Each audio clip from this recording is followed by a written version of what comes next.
Hello, hello everyone. This is Irene with SaugaTalks. Hello, please follow me on YouTube, on Twitter, on LinkedIn, because I speak weekly with fascinating people in tech. So today is a lovely day here in Connecticut because my guest with me here is Johannes Drughag. Hello, Johannes. How are you? Good evening. Thank you very much. It's evening for me in Bonn, in Germany. It's been a very hot day and it still has not cooled down. So it's finally summer, and that always gives everybody a happy feeling. So good evening, Absolutely. good morning, good afternoon, wherever the people are watching. My name is Johannes Drughag, but most people call me JD. Okay, JD, I'm so privileged to have you on the show today, and thank you for joining in your evening. Yes.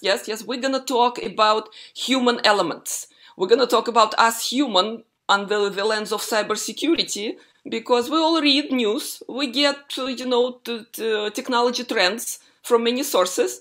What I wanted to understand, and you are an absolute perfect speaker for this kind of discussion. So we're gonna talk about human element in cybersecurity. But you told me that you're going to surprise us with unexpected turn of the conversation here, because let me bring my point of view again. It's not important show about you, but as companies equipping themselves with new technologies, with new cybersecurity strategies, right? They want to be absolutely bulletproof, and we hear here and there the accidents happen, right? As we more and more relying on those technologies, of every kind. So let me ask you, JD, where do you see this human element fitting into technological advancements we are all a part of? Well, the first element is, of course, no matter what technology we have, and no matter if it's advanced or not, or emerging or not, or whatever buzzword we want to put on top of it, it is still us human beings working with technology and doing things with technology. Otherwise, technology would just be a thing for itself, and it doesn't add value. So we as human beings are working with technology. And that human element in technology, and especially in cybersecurity, has a significant impact. And when we look at the breaches of cybersecurity and the issues that we have, it's very interesting to see when you talk to the IT specialist, and it's very dangerous when you are involved in tech that you're always talking to the tech people, right? Because those are the people you interact with. And the risk is that you get an echo chamber.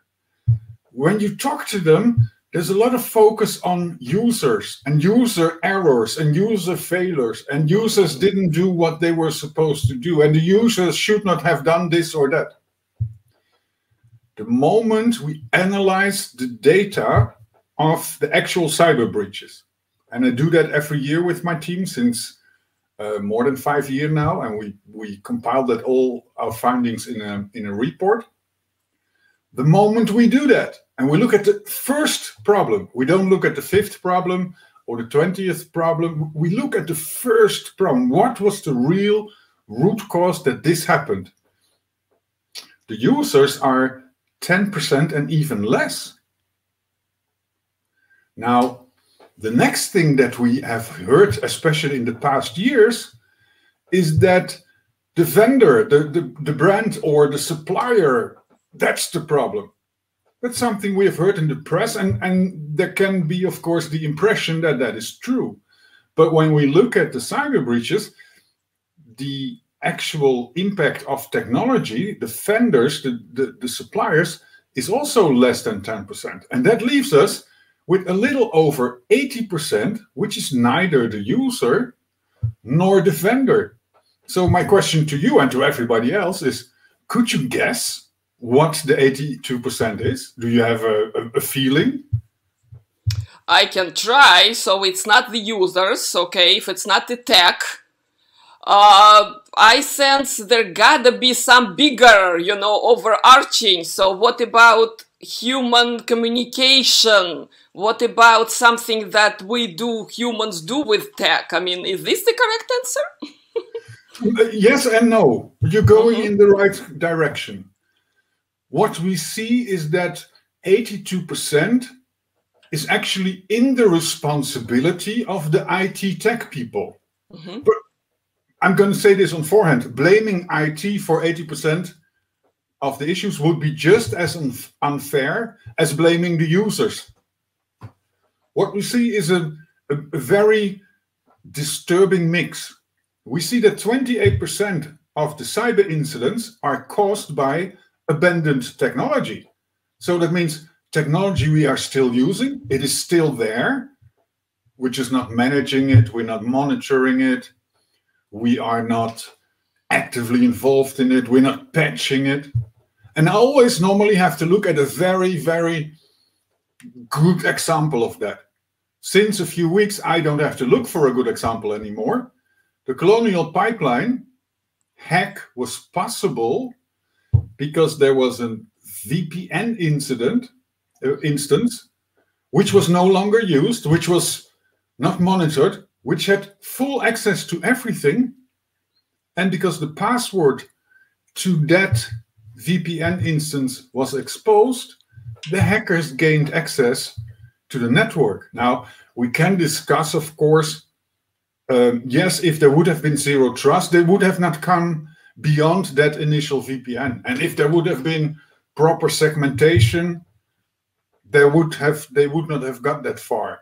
And if there would have been proper identity management, a lot of ifs, but these all circle in the area of technical management of the equipment and technical management of the technology. We have a lot of those examples, and it compiles 82% of the cyber incidents. And that is definitely something that we should not ignore. It is also not something that we should put focus on the wrong things, right? And the big thing that we must learn from all these incidents is that the basics of cybersecurity, really where we should start, are patch management, segmentation and segregation, which are two different things, but to make sure that there are borders between everything and that not everything is just connected, and that you really have a good separation of your networks, that you have a good segmentation of the segregation of the functions, etc., etc. And the third thing is identity management. Multi-factor authentication, all these things, but they are the basics. And I am sure, and the data confirms that if you start taking care of that, you will have a lot less cyber incidents. And I replied that even today. My approach to that is it will not solve everything, but it will eliminate the self-inflicted wounds. And that is the human part in the technical management and configuration of technology. But it's still not fair to say, oh, that's the IT people, because the IT people are basically depending on resources, budgets, and I speak to a lot of system administrators and design people and engineers, and they tell me stories which really make my hair is already gray, but would normally make my hair turn gray. Yes, I know that I must replace these computer systems and I must replace these old, outdated operating systems for which we don't get patches. But management has decided to postpone that again until next year. And I'm now waiting for that for 5 years. So yes, I know, but I cannot pay that from my own pocket. So it's not just an IT technician part, it is management, it is leadership, it is priorities. All these things come together. So when we want to put one label on it and say, who's responsible? I would say leadership. It's a decision problem. It's not understanding how enormously important this is. And that is what we should change. And that is the human element, which I announced, which is not what you expected. Yes, yes, and thank you for sharing. This is quite a refreshing point of view, JD, absolutely. So you're talking about intersection of human elements, technologies, strategies, and processes, I believe, right? Yeah. Because there's no simple focus lens here. It's got to be very comprehensive, don't you think? It definitely has to be comprehensive. and it has to become holistic. It has to be, if we look at risk management, there's a golden rule that you only manage the risk you identify. So when we do not properly identify the importance of updates and patches, we're not going to manage that because we have not identified it as a risk. And when we do not identify it as a risk, we will also not add resources to it, approve the budgets that are needed, etc. So setting the wrong priorities by not identifying the risk is already where it starts. And when the responsible IT person says, well, this is the list of the things that I need, and that person really justifies that, and it's then compared to, oh, but if you would buy a new machine, we can make profit, so we're not going to do the cybersecurity items, when cybersecurity is seen as a cost instead of a business opportunity and a business value. As long as that happens, we will continue to go in this cycle. And the same thing, everybody who has worked for a corporation knows this. Nothing happens without approval, right? We can have wonderful thoughts and we can understand what needs to be done, but when it's not approved, when there's no budget, it is not going to happen.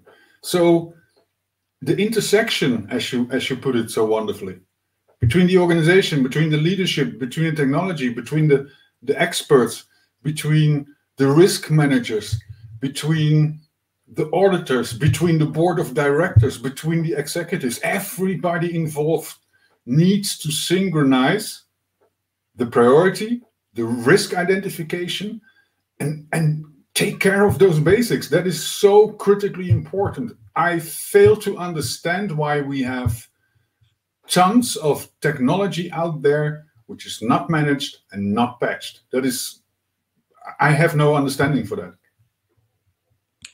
Excellent point, JD, because I thought we're going to go down technology conversation mainly, but you very wisely brought the whole ecosystem, right? All the stakeholders in that equation. And this is an excellent thought to leave our audience with. So let's talk about tech a little bit, because we're all bombarded with excellent news, how AI, machine learning, deep learning, helping us to identify the threats, right? And helping companies to predict and to handle those, right?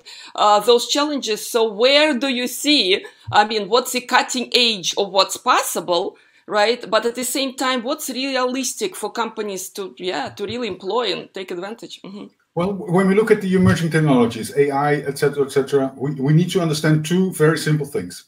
First of all, it is an addition, it's not a replacement. So it is an addition to the necessary existing cybersecurity principles. And cybersecurity principles also include cyber hygiene.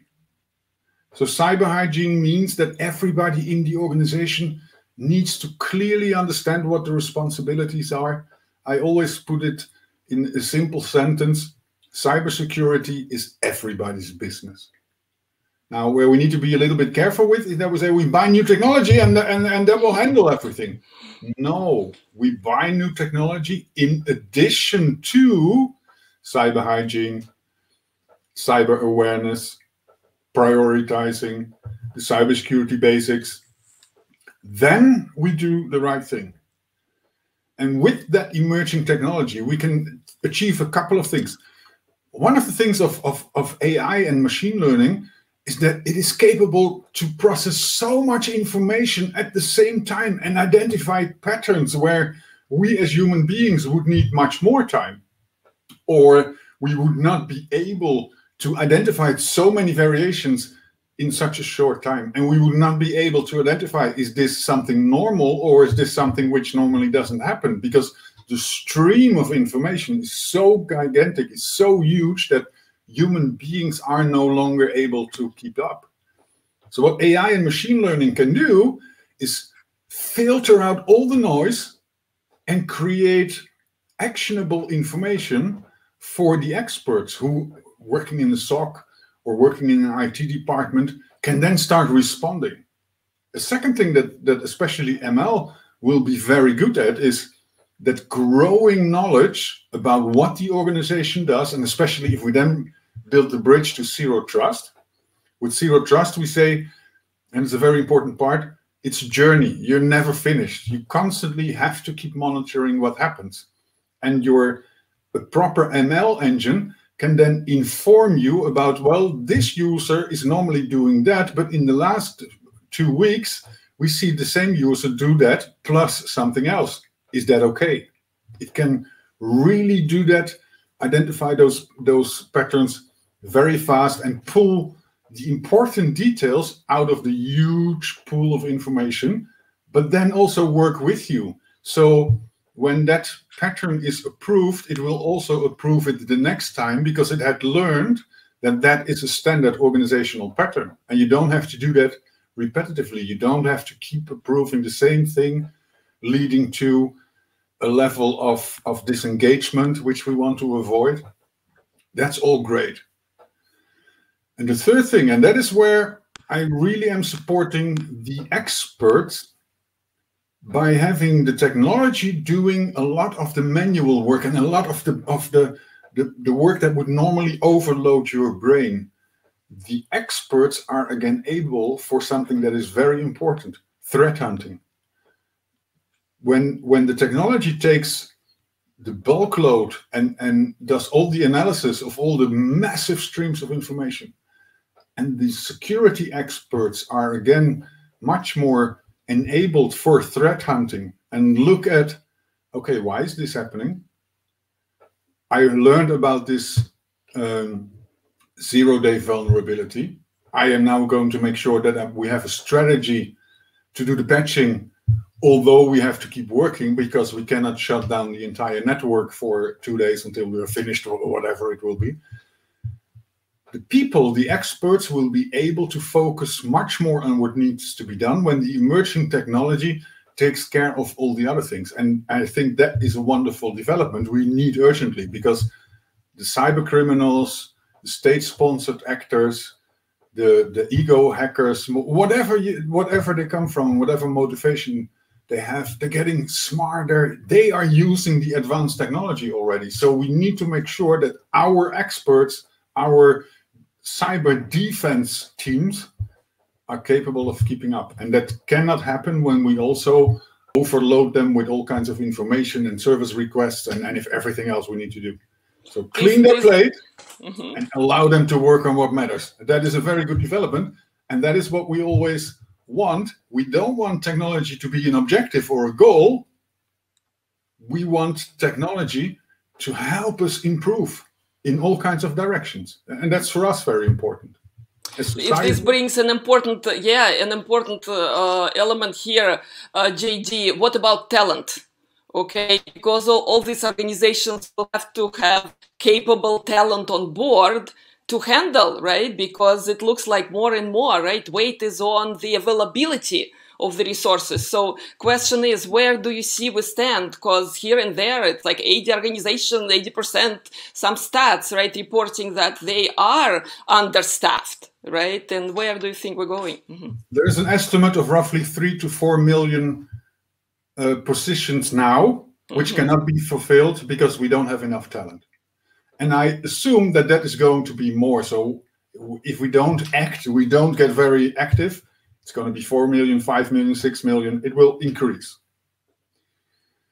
There are a couple of things that we can do.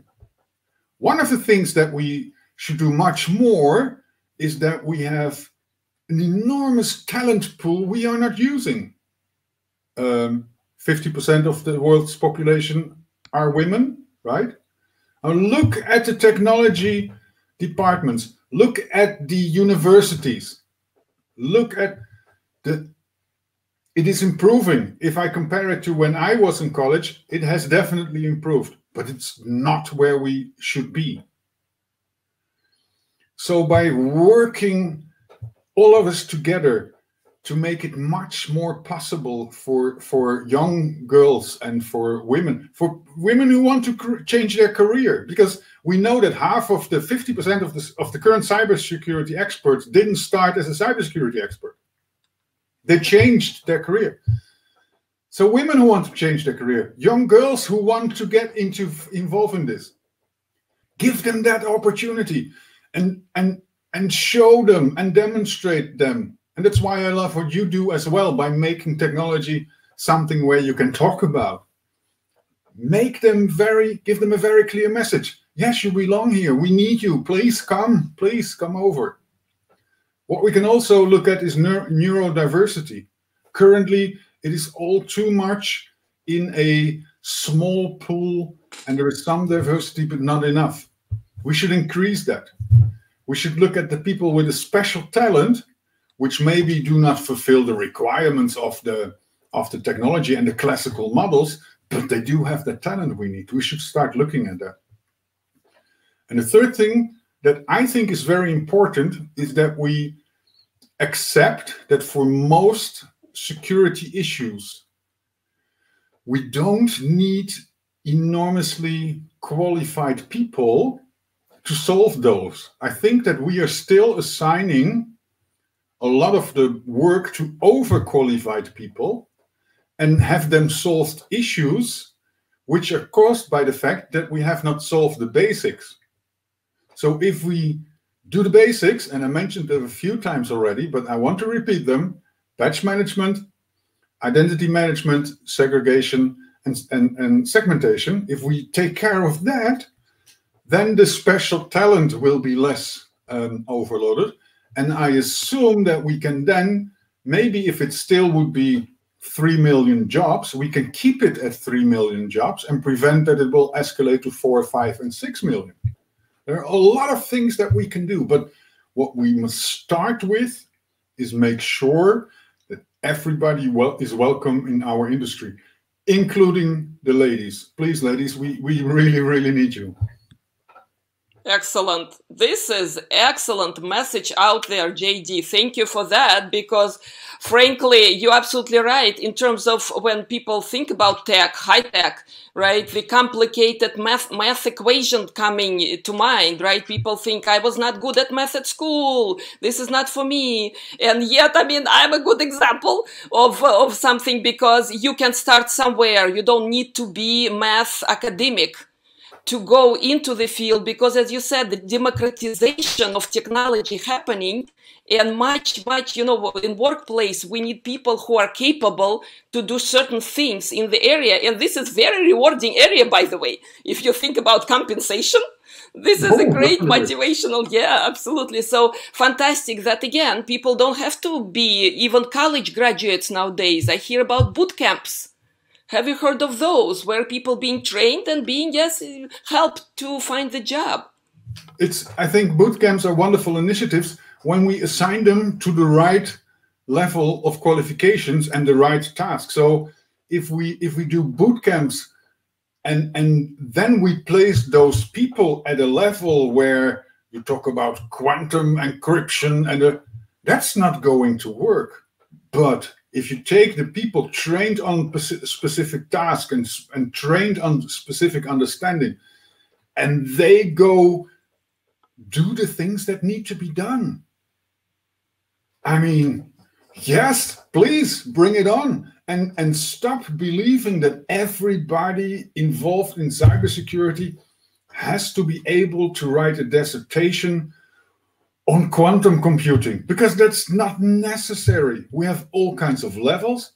There will be always a demand for those specialists in a very small area, but with extreme high level of knowledge. That will always be there.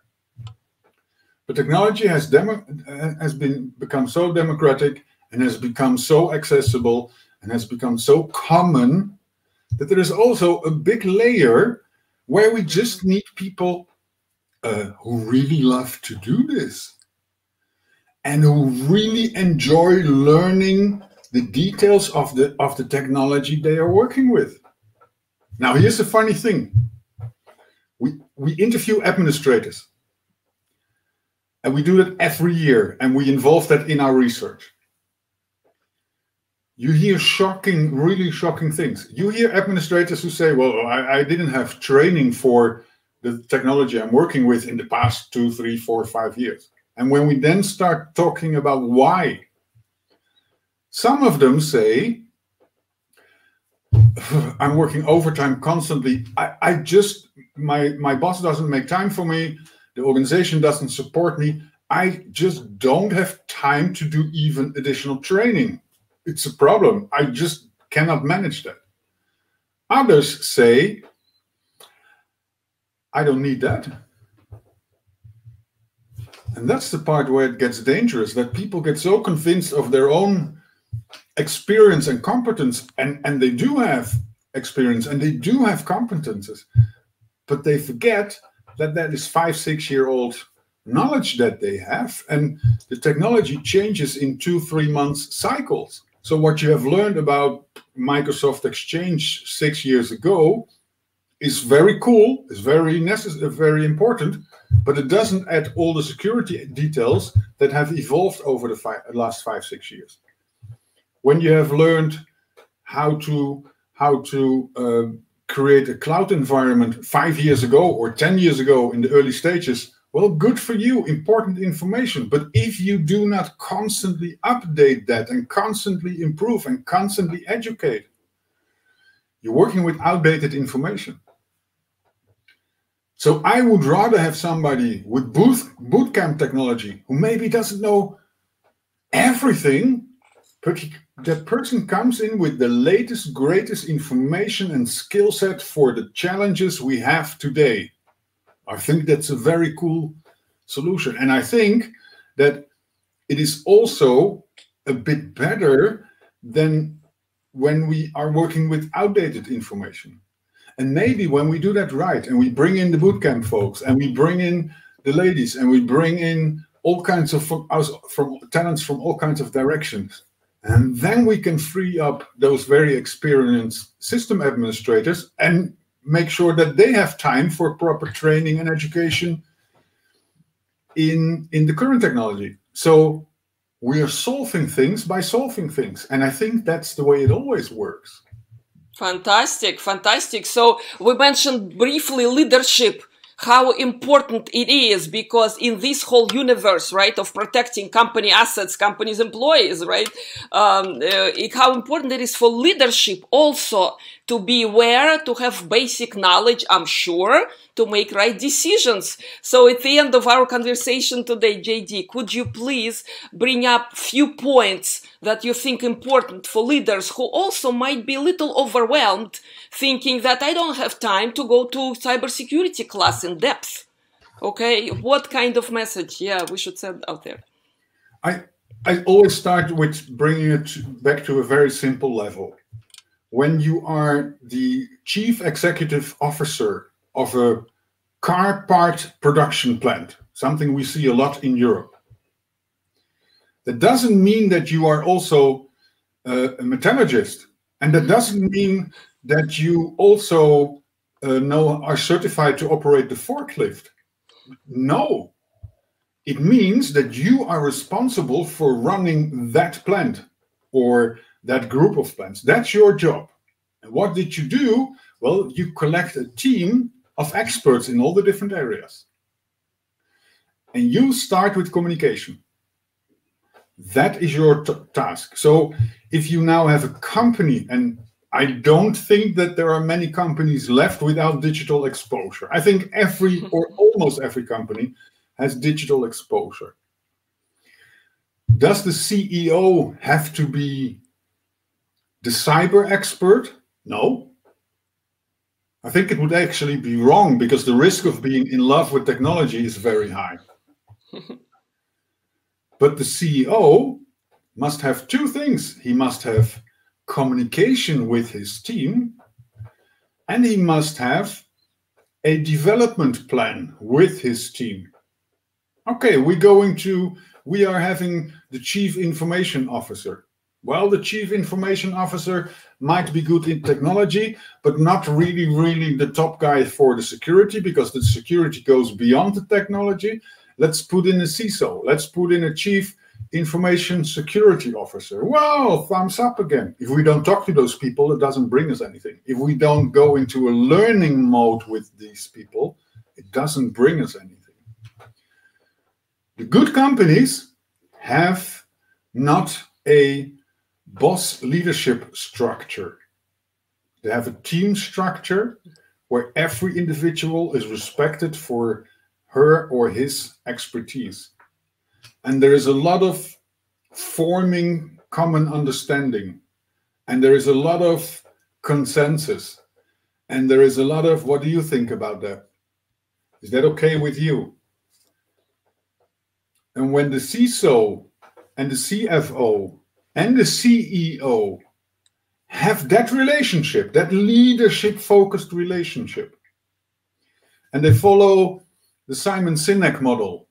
Why first? Why? That's why do we need this? Why can we not afford it? Why should we look for budget? Why? That's a very important part, and that's part of their decision-forming process. The CFO will talk to the CEO that the CISO should finally get that money because, dude, you're taking risks, man. This is irresponsible. Let me work on the budget. But you make sure that you approve it. Don't burn that guy again, because this is not good. And the head of internal auditing will make a priority list. And the first 8 out of 10 are security issues. And the CISO will then sit there, not arguing with everybody why stuff should be done and why they need budget and why. And the CISO will sit there and think, how am I going to do this all? So the balance will change. And that's a leadership responsibility, to have that culture where you respect each other for what is needed, where you identify the priorities and the risks, where you step up for each other, and it works in the other direction as well. When the CFO says, we got a 2 million gap in the budget because we didn't have whatever happened. Let's say that nobody predicted the pandemic. So every CFO, except for maybe the e-commerce ones, every CFO came at a point that they said, whoops, that's not what we predicted. When that relationship is there, the same security people will sit down and say, okay, when you give me that, I give you this. And I will help you fill that budget, because that's what happens when you have 10 fingers on a hand who can say thank you, they can pray, they can shake hands, they can high five. But if you only sit like this and everybody is doing their own thingy, nothing happens. So the leadership part is mainly having the understanding of priority. And yes, it's important to have cyber awareness. And yes, it's important to have awareness of privacy, data protection, data recovery, GDPR. That awareness must be there. But you don't have to be experts, because you have your experts in your team. Absolutely. And trusting your experts, right? Exactly. Only makes them wanting to contribute more. Okay, that's from my own work experience, how important it is when what you said, yeah, what do you think, right? And then people open up and organization wins, right? You mentioned another critical word, culture. So leadership is responsible not for expertly knowledge, but responsible for creating that culture. Exactly. And there's one thing that I've seen over years, and I see that slowly improving, and that makes me happy. IT has in most cases been seen as a cost. Mm-hmm. And what do you do with cost? If you look at manufacturing, manufacturing is there's a ground rule, that's the law of physics, cut cost 6% every year. Cut cost, yep, saving, cutting, yep. Mm-hmm. 6%. And if you cannot do 6%, you're in trouble. Now, IT with rising challenges, with rising demand and cutting costs 6%, that doesn't match quite right. And we see that improving. There is a change of the mindset that IT is not a cost, IT is an enabler. And security is not, it's not the audit and and making everybody signing a form once per year so you can put it in the HR file, and when the auditor comes by, you can say, ta-da, look, we did it, ta-da. It's not a compliance item, right? It's not a check on your box. A part of the business model. And security is taking a prominent place in the risk mitigation plan. Not yet where it should be, but we're getting better. So that mindset is improving, and it's a very positive development. We need to continue that. We're not yet where we are, but we need to keep growing that understanding. Security is an asset. Security can become a liability. And by making it an asset, you prevent that it becomes a liability. IT is a business enabler, not a cost center. And even driver sometimes, right? Technology Definitely. Can be a driver to the business, yeah. Oh, I've worked with a whole bundle of companies, brick and mortar, going into the e-commerce. And we had bets, and we did that for fun. And it wasn't because we wanted that bottle of Italian wine, but we had bets with them. What is your target at the beginning? What's your target? Well, we want 30% revenue coming out of the e-commerce. Okay, if I can double that, you are going to buy me a box of Chianti, my favorite Italian wine. And at the beginning, they always say yes. As soon as you start getting through the progress and they see that doubling wasn't even a big challenge, that's when they start to get a little bit nervous, because they had never actually planned with that. They have never really got the resources in place, because there's much more shipment involved and the handling, and they haven't taken their own potential serious. And none of that would be possible without IT and without cloud and without all the new and great, fantastic technology. It's amazing to always see when somebody, e-commerce is a wonderful example. These technology integrations with logistic service providers and with all kinds of paperwork and stock and storage, everything that's done in the background in those silly, expensive IT systems. They make the business happen, and they make the business happen at a fraction of the cost if you would do that in your own factory and with your own supplies and with your own. That is always amazing to see. It is a really clear demonstration of the business enabling capabilities of the IT department. So it's unfair to say that they are a cost center. It is unfair to say that they are responsible for cybersecurity problems. It is unfair to say that they're only expensive and not really. That's unfair. They do a lot of really, really good stuff. We just have to learn more to accept them as a part of the company. They're just as important as the machine. They're just as important as the operator of the machine. They're just as important as the cleaning team who make sure that we can safely walk through the factory. The cost controller, everybody has the same level of importance. And I'm happy to say that that is growing, that is developing. That's a very good development. Fantastic. This is a great message to the audience to leave our conversation with. Thank you, JD, so much for this inspiring, insightful conversation today. Thank you. We're going to continue following you. So, audience, please follow JD on Twitter. He's a wealth of knowledge and information on security trends, on technology trends. And I get enormous value, from following JD. So please do the same. And G, thank you so very much for today. Thank you, Irene, and thank you for this invitation and the wonderful opportunity.